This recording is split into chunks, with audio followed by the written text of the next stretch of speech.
जय हिंद दोस्तों, मैं अभिषेक शर्मा आईएएस वर्ड में आपका स्वागत है। आज मैं जो टॉपिक लेकर के आया हूँ ये आपका राष्ट्रपति का टॉपिक है, जैसा कि आप पीछे देख रहे हैं। ठीक है, तो राष्ट्रपति यानी कि प्रेसिडेंट पूरा आपका संविधान का यानी कि भाग संख्या जो 5 है, अनुच्छेद 52 से लेकर के 61 तक आपका यानी कि राष्ट्रपति का प्रोविजन है। लेकिन इसमें आगे भी दिया गया है यानी कि मतलब 78 तक 78 तक आपका दिया गया है। तो एक ही ट्रिक में यानी कि एक पूरी एक लाइन में पूरा राष्ट्रपति आपका समाहित किया गया है। पकानी कोकल द्वयोपसम, ठीक है। इस ट्रिक के माध्यम से आप लोग एक ही बार में याद कर लेंगे। तो आप लोग इस वीडियो को अभी से शेयर कर दीजिए, लाइक कर दीजिए और आगे आप बने रहिए मेरे वीडियो के अंत तक। ठीक है, चलिए मैं आपको थोड़ी सी राष्ट्रपति की कुछ बातें बता दूं। देखिए, भारत एक गणतांत्रिक देश है और भारत एक गणतांत्रिक देश होने के नाते ही भारत में राष्ट्राध्यक्ष के चुनाव संपन्न कराए जाते हैं। इसलिए यहाँ पर राष्ट्रपति का चुनाव मतलब किया जाता है। और जो राष्ट्रपति का चुनाव किया जाता है, इसका जो प्रोसेस होता है यह आपका अप्रत्यक्ष प्रोसेस होता है, यानी कि इनडायरेक्ट होता है, जिसे अनुपातिक प्रतिनिधित्व की एकल मत समक्रमणीय पद्धति कहा जाता है। ठीक है, तो इस तरीके से मैं आपको बता दूं कि जो राष्ट्रपति होता है यानी कि ये आपका भाग संख्या 5 में वर्णित किया गया है।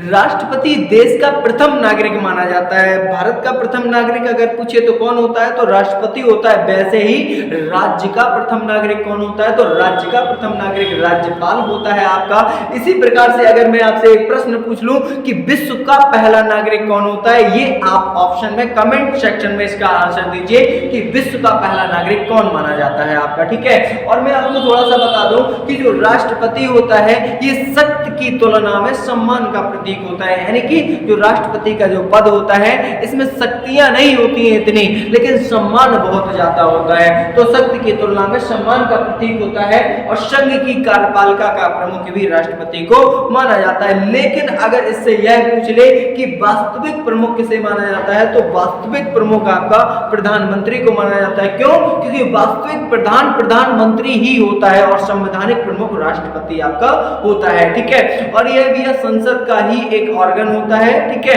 तो इस तरीके से ये सारे के सारे प्रश्न भी आपके कंप्लीट होते हैं। शासन के तीनों अंगों से ये भी आपका संबंध रखता है और सुप्रीम कोर्ट द्वारा दी गई सजा को राष्ट्रपति माफ कर सकता है। यानी कि भारत का एकमात्र ऐसा पदाधिकारी जो सुप्रीम कोर्ट के द्वारा दी गई सजा को भी क्या कर सकता है, माफ कर सकता है। लेकिन राज्यपाल राज्य के द्वारा दी गई सजा को कभी माफ नहीं कर सकता है। हाँ, वो डिले कर सकता है, लेकिन माफ करने का अधिकार राज्यपाल के पास नहीं होता है।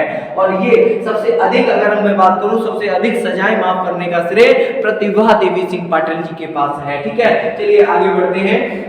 अब अपनी ट्रिक देखिए क्या लिखा हुआ, पकानी कोका द्वयोपसम। जो लिखा हुआ है पकानी, पा से हो जाएगा पद जो आपका पद होता है, राष्ट्रपति का पद होता है, ये अनुच्छेद संख्या आपका 52 में दिया गया है। तो पकानी, का से पद हो जाएगा, पद अनुच्छेद संख्या 52 में है। का से कार्यपालिका की समस्त शक्तियां राष्ट्रपति में निहित होती हैं, ये अनुच्छेद संख्या भी आपका 53 है। इसके बाद में निर्वाचन की अगर हम बात करें तो जो निर्वाचन मंडल होता है राष्ट्रपति का, वो अनुच्छेद संख्या 54 में होता है। पकानी हो गया। इसके बाद कोका, को से हो जाएगा कोटा, तो राष्ट्रपति का जो कोटा है अनुच्छेद संख्या 55 में है। और जो है आपका कार्यकाल, ये कार्यकाल अनुच्छेद संख्या भी आपका 56 में दिया गया है। इसके बाद द्वियो का मतलब है दोबारा निर्वाचन, कोई भी राष्ट्रपति दोबारा निर्वाचित किया जाता है तो ये अनुच्छेद संख्या आपका भी 57 में वर्णित किया गया है। इसके बाद में राष्ट्रपति की कुछ क्वालिफिकेशंस भी होती है, जो क्वालिफिकेशंस होती हैं अनुच्छेद संख्या 58 में दिया गया है। इसके बाद में पा से मतलब है पद की शर्तें, और पद की शर्तों का मतलब है ये आपका अनुच्छेद संख्या 59 में दिया गया है। इसके बाद में शपथ ये जो आपका है शपथ का यानी 60 में दिया गया है। इसके बाद में महाभियोग लगेगा तो अनुच्छेद संख्या 61 के तहत। हाँ, अगर आपका सपना है सरकारी नौकरी यानी कि उत्तर प्रदेश पुलिस, आपका लेखपाल बनने का सपना है, या फिर एमटीएस में आप यानी कि अभी जो फॉर्म आए हुए वो डाले हुए, या एसएससी, कोई भी आप वनडे एग्जाम की अगर तैयारी कर रहे हैं तो इस सेशन को आप जरूर देखें, आपके लिए बेनिफिशियल जरूर होगा।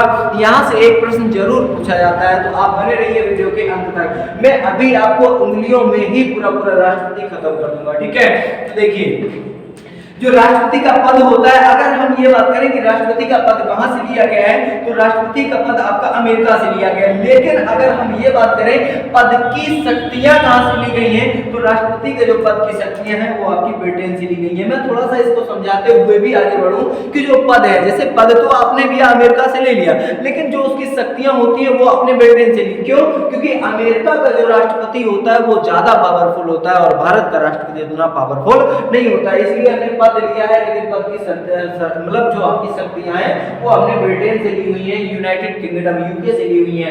अगला लिखा हुआ है कि कार्यपालिका, तो कार्यपालिका की समस्त शक्तियां राष्ट्रपति में निहित होती हैं और यह आपका अनुच्छेद संख्या 53 कहता है। नेक्स्ट लिखा हुआ है निर्वाचन, तो राष्ट्रपति का जो निर्वाचन मंडल होता है इसमें कौन कौन पार्टिसिपेट करता है यह सब आपको बताना होगा, ठीक है। तो राष्ट्रपति का निर्वाचन मंडल में आपको यहाँ पर एक एक जानकारी बताते हुए ही आगे बढ़ूंगा। तो निर्वाचन, देखिए निर्वाचन में कौन कौन व्यक्ति शामिल होते हैं, तो लोकसभा के सभी निर्वाचित सदस्य, ठीक है, तो लोकसभा के सभी निर्वाचित सदस्य, ठीक है, ये शामिल होते हैं। राज्यसभा के सभी निर्वाचित सदस्य, राज्य विधानसभा के सभी निर्वाचित सदस्य, और लास्ट में जोड़ा गया था आपका दिल्ली पुदुचेरी विधानसभाओं के सभी निर्वाचित सदस्य, ये जोड़ा गया था, ठीक है। जब ये बाद में जोड़ा गया दिल्ली और पुदुचेरी विधानसभाओं के सभी निर्वाचित सदस्य, इसको आपको जोड़ा गया था 70वां संविधान संशोधन 1992 के तहत। यह आपका पूछा गया क्वेश्चन है, बहुत ही ज्यादा इंपॉर्टेंट है कि दिल्ली और पुदुचेरी विधानसभाओं को कब जोड़ा गया राष्ट्रपति के चुनाव में पार्टिसिपेट करने के लिए, तो 70वां संविधान संशोधन 1992 के तहत से भारतीय संविधान में इंक्लूड कर दिया गया था, ठीक है। तो देखिए लोकसभा के निर्वाचित सदस्य, इसका क्या मतलब है, यानी कि 543 सदस्य जो आपके चुन करके पहुंचते हैं वो, और राज्यसभा के 233 सदस्य चुन करके पहुंचते हैं। इस तरीके से ये आपके यानी कि संसद के ये लोग भाग लेते हैं और राज्य विधानसभा के भी लोग भाग लेते हैं, ठीक है। तो राष्ट्रपति का ये तो हो गया निर्वाचन मंडल, ठीक है, निर्वाचन मंडल हो गया। इसके बाद जो राष्ट्रपति का कोटा होता है, कोटा का मतलब कितना % राष्ट्रपति को वोट मिलना चाहिए तब जाकर के कोई व्यक्ति राष्ट्रपति बन सकता है। तो इसका जो कोटा होता है वो आपका कितना होता है, 50, यानी कि 50 + 1% आपका कोटा होता है, यानी कि कुल मिलाकर के 50% से अधिक राष्ट्रपति को वोट मिलने चाहिए, तभी वो व्यक्ति राष्ट्रपति के पद पर नियुक्त हो सकता है या राष्ट्रपति बन सकता है। हाँ, मैं इसकी प्रक्रिया आपको अगले एपिसोड में बताऊंगा कि जैसे कोई भी व्यक्ति है, ठीक है, इसका जो चुनाव की प्रक्रिया होती है, ऐसा नहीं होता है कि कोई भी जो भी व्यक्ति वोट डालने आते हैं वो एक ही व्यक्ति को चुन करके, ऐसा नहीं होता है। इसमें प्योरिटी दी जाती है, जैसे ABCD 3 मतलब 4 व्यक्ति खड़े हुए हैं। अब 4 व्यक्ति में क्या होता है कि आप प्रेफरेंस इसको ज्यादा देते हैं, जैसे आपको A सबसे अच्छा लगता है तो A को आप सबसे पहले रखेंगे, फिर आपको C अच्छा लगता है तो C को रखेंगे सेकंड नंबर पे, फिर आपको B अच्छा लगता है तो तीसरे B और D को चौथे। इस तरीके से प्रेफरेंस दिया जाता है इसमें, ठीक है। तो मैं नेक्स्ट एपिसोड में आपको बताऊंगा इंडिविजुअली। तो इसका जो कोटा होता है वो 50 + 1% का होता है। इसके बाद कार्यकाल, तो राष्ट्रपति का जो कार्यकाल होता है वो 5 वर्ष का राष्ट्रपति का कार्यकाल होता है, ठीक है। तो राष्ट्रपति का कार्यकाल 5 साल का होता है। इसके बाद में आपका ये अनुच्छेद 56 कहता है। इसके बाद दोबारा निर्वाचन क्या है, अनुच्छेद संख्या 57 में है दोबारा निर्वाचन। राष्ट्रपति को दोबारा निर्वाचित भी किया जा सकता है, जैसे आपका दोबारा निर्वाचित किया जाने वाला राष्ट्रपति डॉक्टर राजेंद्र प्रसाद, ठीक है। तो डॉक्टर राजेंद्र प्रसाद को दोबारा निर्वाचित किया गया था।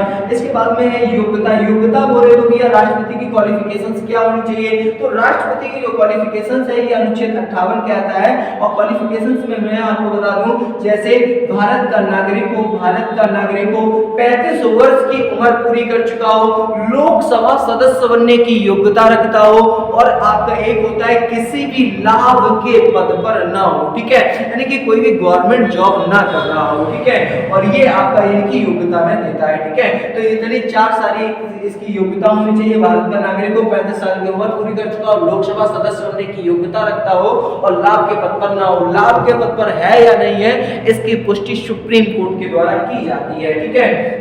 ये योग्यता हो गई। और इसमें और होता है कि 50 प्रस्तावक और 50 अनुमोदक की भी आवश्यकता पड़ती है। ठीक है, चलिए आगे पा लिखा है, पा से मतलब है पद की शर्तें। तो राष्ट्रपति की जो पद की शर्तें होती है वो अनुच्छेद 59 में लिखी है। पद की शर्तों का मतलब है जैसे पागल दिवालिया नहीं होना चाहिए, पागल का मतलब है माइंड से थोड़ा सा मतलब है बिगड़ा हुआ ना हो, और भी दिवालिया का मतलब है बैंकरप्ट नहीं होना चाहिए। ठीक है, इसके बाद में क्या है कि आपका शपथ। तो राष्ट्रपति के पद की जो शपथ होती है वो अनुच्छेद संख्या 60 में है। और शपथ राष्ट्रपति के पद की कौन दिलाता है?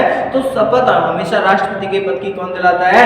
सुप्रीम कोर्ट का मुख्य न्यायाधीश यानी कि CJI दिलाता है, चीफ जस्टिस ऑफ इंडिया।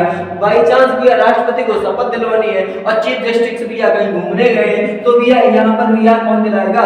वही कि सुप्रीम कोर्ट का अन्य वरिष्ठ न्यायाधीश इसके पद की शपथ दिलाता है। इसके बाद में वहां से हो जाएगा महाभियोग अनुच्छेद संख्या 61 में। तो राष्ट्रपति के द्वारा यानी कि राष्ट्रपति को बहुत सारी शक्तियां मिली होती हैं। अब ये शक्तियों का अगर दुरुपयोग करेगा तो संसद उसको निकाल करके बाहर भी फेंक देगी, जिसे महाभियोग कहा जाता है। अंग्रेजी में से इम्पीचमेंट कहते हैं। तो इम्पीचमेंट अनुच्छेद संख्या 61 में वर्णित किया गया है आपका। ठीक है, तो इस तरीके से आपने पढ़ लिया है। यानी कि पकानी को पदयो पसम पा से पद का से कार्यपालिका की समझ सकते हैं। राष्ट्रपति में निर्वाचन मंडल है 54 में है, कोटा आपका मतलब 55 में है, कार्यकाल 56 में है, द्वार निर्वाचन 57 में है, योग्यता 58 में है, पा से पद की शर्तें 59 में है, सा से शपथ 60 में है और महाभियोग या महाभियोग अनुच्छेद संख्या 61 में है। तो इस तरीके से ओवरऑल आपने एक व्यू पढ़ा होगा। और इस तरीके से ही अगले वीडियो आपको थोड़ा सा डीपली जानकारी के लिए मैं बता दूं, अगले जो वीडियो आएंगे इन्हीं में आपकी थोड़ी सी डीपली जानकारी आपको दी जाएगी। तो आप सभी लोग वीडियो को लाइक करिए, शेयर करिए और सब्सक्राइब करिए चैनल को, जिससे आने वाली अगली नोटिफिकेशन आपको सबसे पहले मिल सके। थैंक यू, जय हिंद साथियों, धन्यवाद।